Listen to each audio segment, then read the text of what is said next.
the relationship between Russia and Iran has actually been, I think it's been portrayed as much tighter than it actually is. And I think we're seeing that play out right now. Christopher, I want to start before we get on to some of its wider friends with Iran's local allies, the sort of so-called axis of resistance. It's probably an easy one in some ways. This is historically groups like Hezbollah, the Islamic resistance in Iraq, the Houthis, Hamas to a degree. They've all been damaged one way or another recently, I guess, but surely they've not all disappeared completely. Can you explain where Iran's friends are at the moment? I think the simplest explanation for that, Toby, is that they have been beaten back so extensively over the course of the last year plus as a consequence of Israel's really incessant attacks, both in Lebanon. Obviously, the change of regime in Syria has prevented Iran access to some of these groups, especially within Israel itself, but also in Lebanon. And the Houthis as well have been the object of a lot of pressure from the United States in addition to Israel. So I think it's just a question of their capabilities and readiness to actually do that much to help Iran at this moment. And that's, of course, one of the reasons why Israel is so determined to carry out these strikes on Iran right now, is because they know that these Iranian assets are really on their back feet. Within that so-called axis of resistance, there was one other nation state other than Iran, wasn't there, which was Syria. That was under Assad. Are we to assume that all support from Syria has now disappeared? Yeah, absolutely. I mean, I think that, under Assad, Syria was a really important corridor through which Iran was able to reach, again, Lebanon and Israel itself. And now that the Assad regime has fallen, Iran is going to have much, much more difficulty in operating along the borders of both Lebanon and Israel and transporting different kinds of supplies to its proxies in those countries.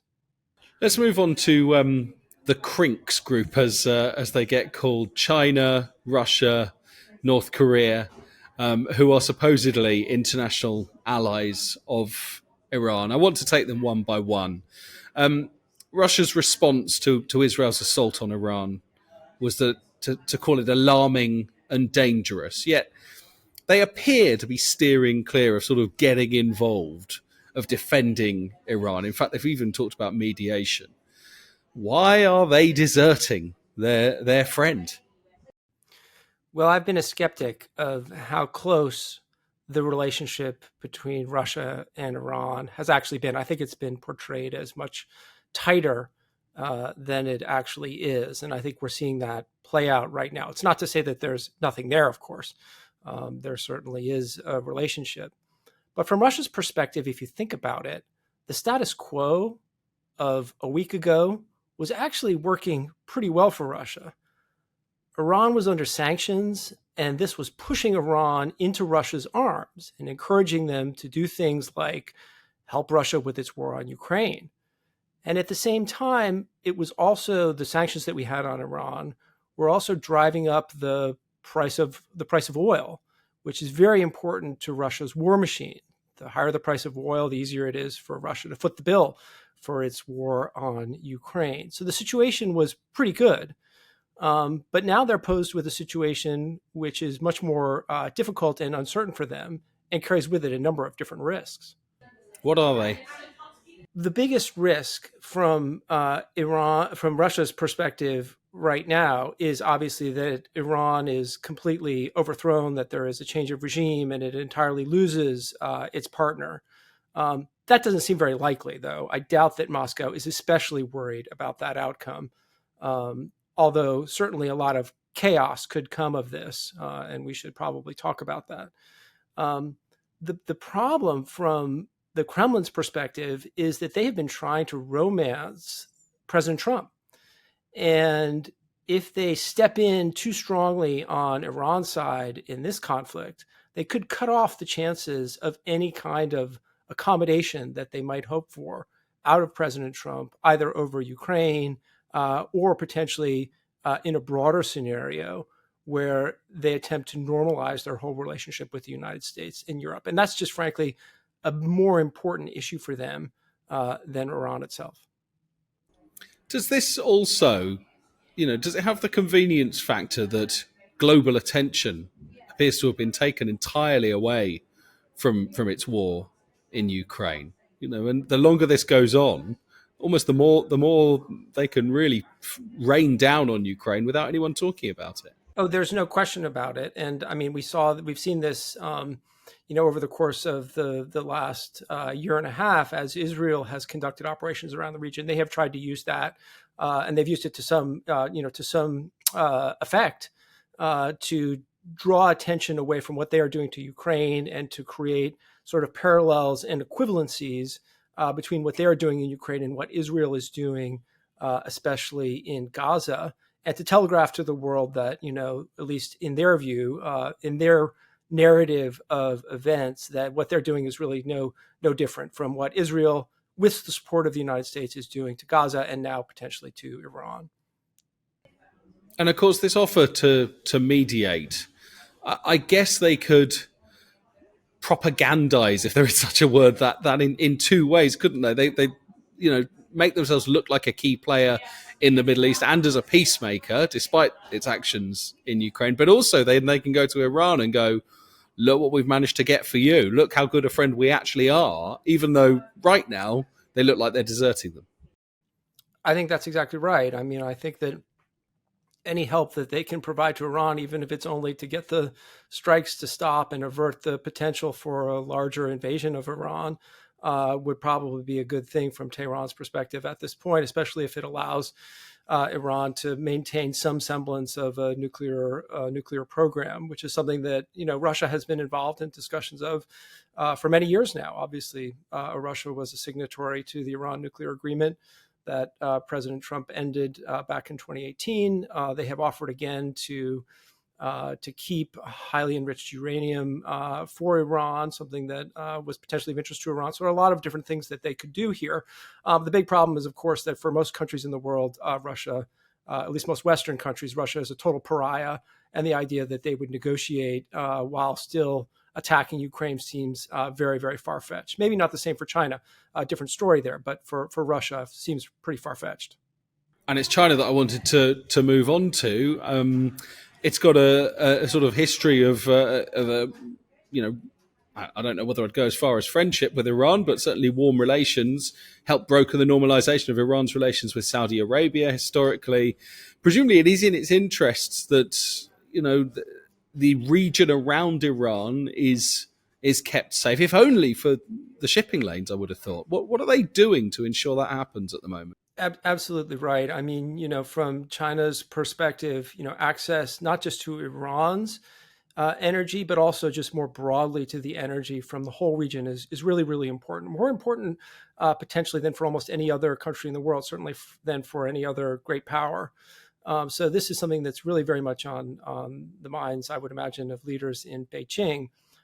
They also have commercial interests in the region. They have tried to present themselves as a reliable commercial partner willing to trade with any country, regardless of their politics. This is something that the United States obviously has, in some cases for good reason, not offered, but it gives China a certain advantage in developing its commercial reputation across the region.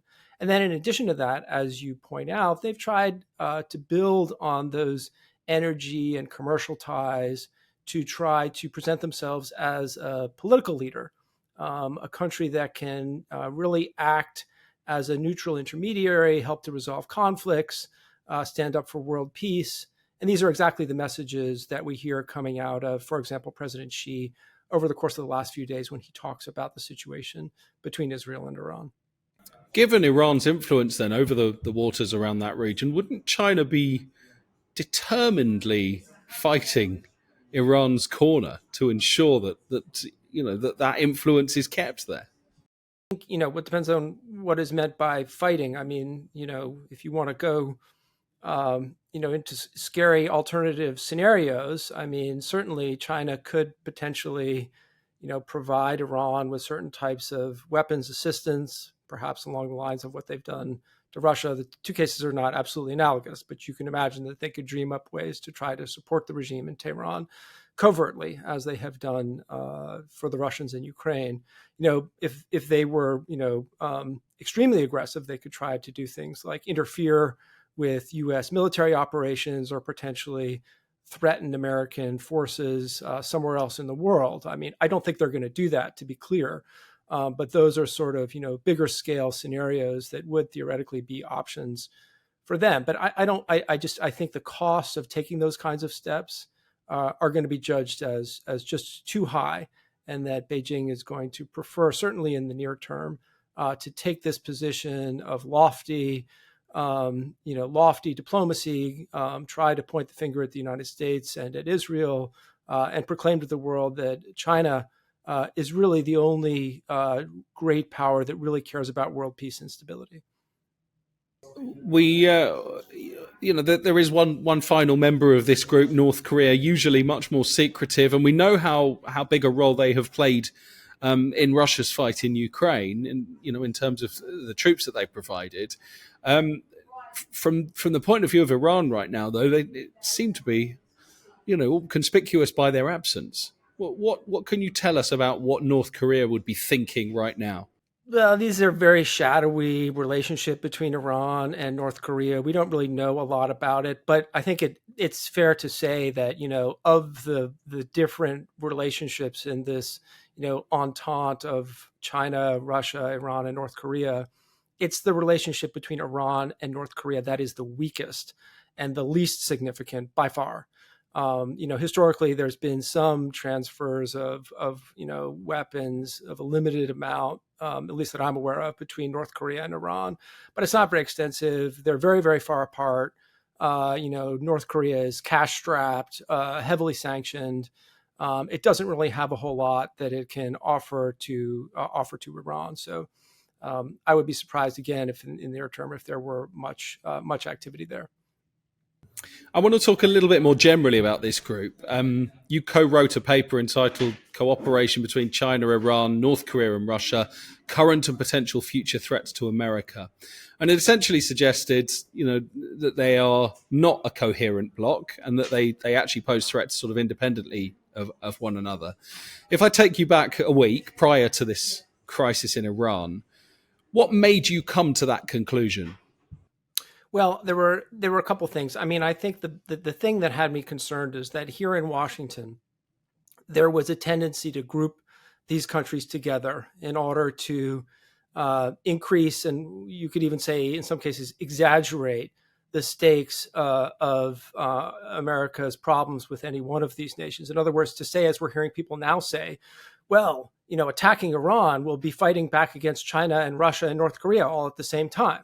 And thereby to try to generate momentum for a more sharp military response from the United States, when in fact the particular situation, in this case, the relationship between the United States and Iran, doesn't really warrant an extensive military operation. So I was concerned about that tendency to view these four states as a group. I also was interested in the fact that a lot of people were talking about their cooperation. But when you break it down, and again, I think this is what we're seeing right now, when you break it down, the vast majority of that cooperation was about these countries helping Russia in its war on Ukraine. So if that war had never occurred, or if it had ended in a ceasefire earlier, I think that the bonds that hold this loose entente together would have fallen apart, by now anyway. And if I now take you, past those 6 days since then, this war in Iran, and the clear lack of support really for Iran from Russia and China, it certainly appears to support what you wrote in that paper. I mean, is it actually perhaps even a weaker bloc than even you had thought at this point? Are you seeing cracks bigger than you might have imagined?